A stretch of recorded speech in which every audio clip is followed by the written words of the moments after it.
इस वीडियो में आज हम लोग क्लास 12th का चैप्टर नंबर 10 अवकलनीयता से एक्सरसाइज नंबर 10.2 से क्वेश्चन नंबर 8 देखने वाले हैं। तो क्वेश्चन नंबर 8 इस टाइप से है, फलन f(x) इक्वल e⁻x के अवकलनीयता की विवेचना कीजिए। तो यहाँ पर ये जो दिया गया फंक्शन है ये अवकलनीय है या नहीं है, ये हम लोग को चेक करना है। अवकलनीय कहने का मतलब डिफरेंशिएबल। तो ये फंक्शन को हम लोग चेक करेंगे, ये फंक्शन जो f(x) यहाँ पर जो फंक्शन है ये फंक्शन डिफरेंशिएबल है या नहीं, इसको हम लोग चेक करेंगे। तो यहाँ पर सबसे पहले थोड़ा सा देख लेते हैं। यहाँ पर e⁻x है, तो यहाँ पर जो mod(x) है, तो यहाँ पर जो x की, तो यहाँ पर हम लोग को x की x इक्वल 0 पर हमें चेक करना पड़ेगा, क्योंकि यहाँ पर, तो स्टार्ट करते हैं थोड़ा सा। Given that f(x) equal e⁻x,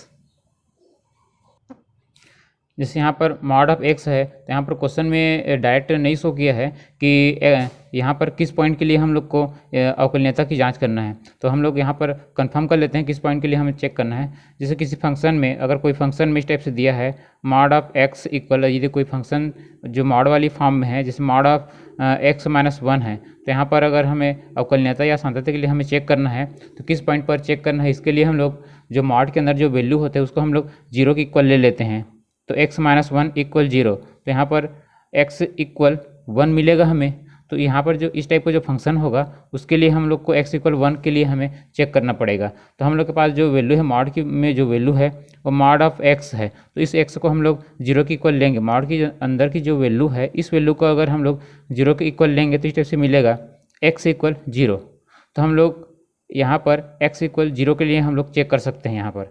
तो हम लोग x इक्वल 0 के लिए यहाँ पर जो क्वेश्चन दिया है, यहाँ पर जो क्वेश्चन है क्वेश्चन नंबर 8, तो यहाँ जो e⁻mod(x) है, तो इसको हम लोग mod(x) जो है, तो यहाँ पर x को अगर हम लोग 0 के इक्वल में लेके सॉल्व करेंगे तो हम लोग को x की वैल्यू 0 मिलेगी, x की वैल्यू 0 मिलेगी। तो जो दिया गया फंक्शन है f(x) इक्वल e⁻mod(x), तो इस फंक्शन को हम लोग x इक्वल 0 पॉइंट पर हम लोग चेक करेंगे ये अवकलनीय है या नहीं। तो सबसे पहले मॉड को हम लोग अरेंज कर लेते हैं। तो इसको अगर फंक्शन को ठीक से अरेंज करेंगे तो इस टाइप से बनेगा f(x) इक्वल, यहाँ पर x इक्वल 0 के लिए हम लोग चेक करेंगे। तो f(x)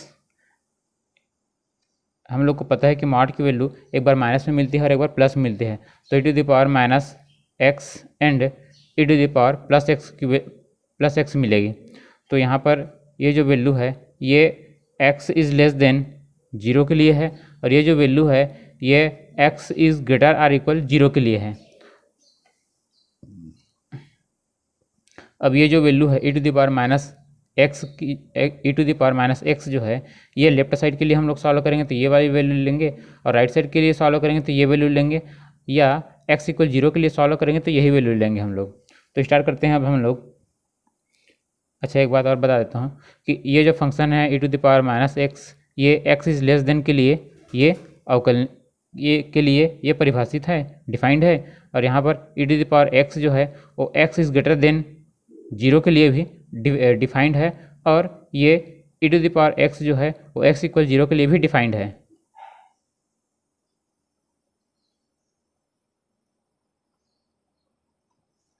अब आगे बढ़ते हैं। f(0) इक्वल, ये वाली वैल्यू लेंगे तो e⁻0 किसी की भी वैल्यू अगर 0 होती है तो उसकी वैल्यू 1 हो जाती है। तो इसकी वैल्यू हम लोग को f(0) की वैल्यू 1 मिल गई, f(0) की वैल्यू यहाँ पर हम लोग को 1 मिल गई। अब हम लोग इसके लिए डिफरेंशिएबल के लिए हम लोग लेफ्ट और राइट दोनों के लिए सॉल्व करेंगे। तो सबसे पहले हम लोग राइट के लिए सॉल्व कर लेते हैं। f(0) rf(0) equal limit h tends to 0 f(0 plus h minus f(0) upon h। And equal limit h tends to 0। ये राइट साइड के लिए है, इसलिए हम लोग ये वाली वैल्यू लेंगे, e to the power x को लेंगे। तो x की जगह पर हम 0 प्लस h पुट कर सकते हैं, e to the power 0 plus h and minus f0 की वैल्यू 1 मिली है तो 1 लिख सकते हैं अब हम लोग अपॉन h। तो ये वैल्यू इस टाइप से मिलेगी, limit h tends to 0 e to the power h minus 1 upon h। तो ये डिफरेंस, ये स्टैंडर्ड ऑफ लिमिट के अकॉर्डिंग इसकी जो वैल्यू है वो 1 होती है। इस टाइप के फॉर्मेट में जो भी वैल्यू होती है तो इसकी जो स्टैंडर्ड लिमिट के अकॉर्डिंग इसकी वैल्यू 1 होती है, इसलिए हम लोग यहाँ पर 1 लिख सकते हैं।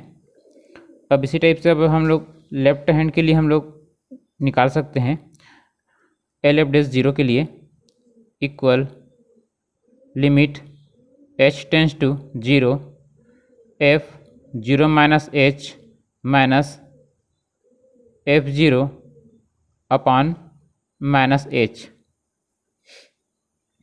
तो यहाँ पर हम लोग e to the power minus x को लेंगे यहाँ पर, तो limit h tends to 0 e to the power minus and 0 minus h and minus 1 upon minus h। अब इसको सॉल्व करेंगे तो e की value, e to the power e की जो घात है वो हम लोग को प्लस h मिलेगी।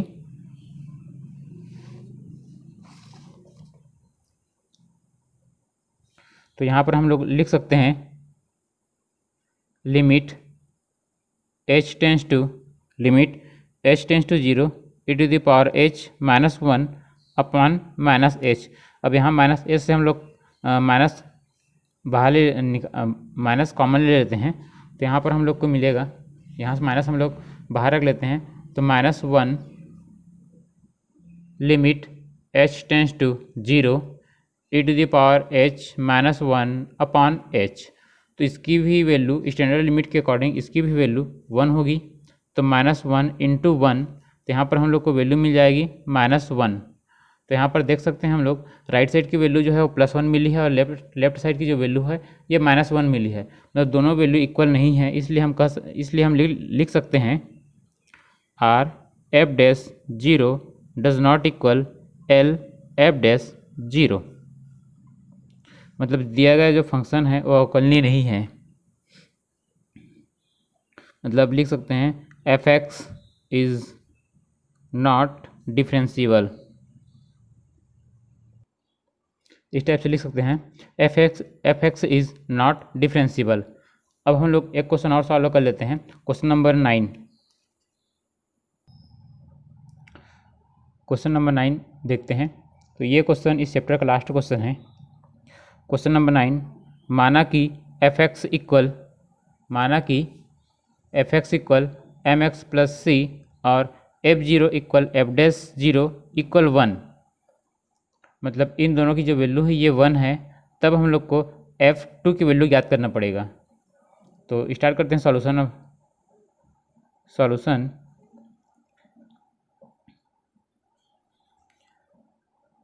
Given that f x equal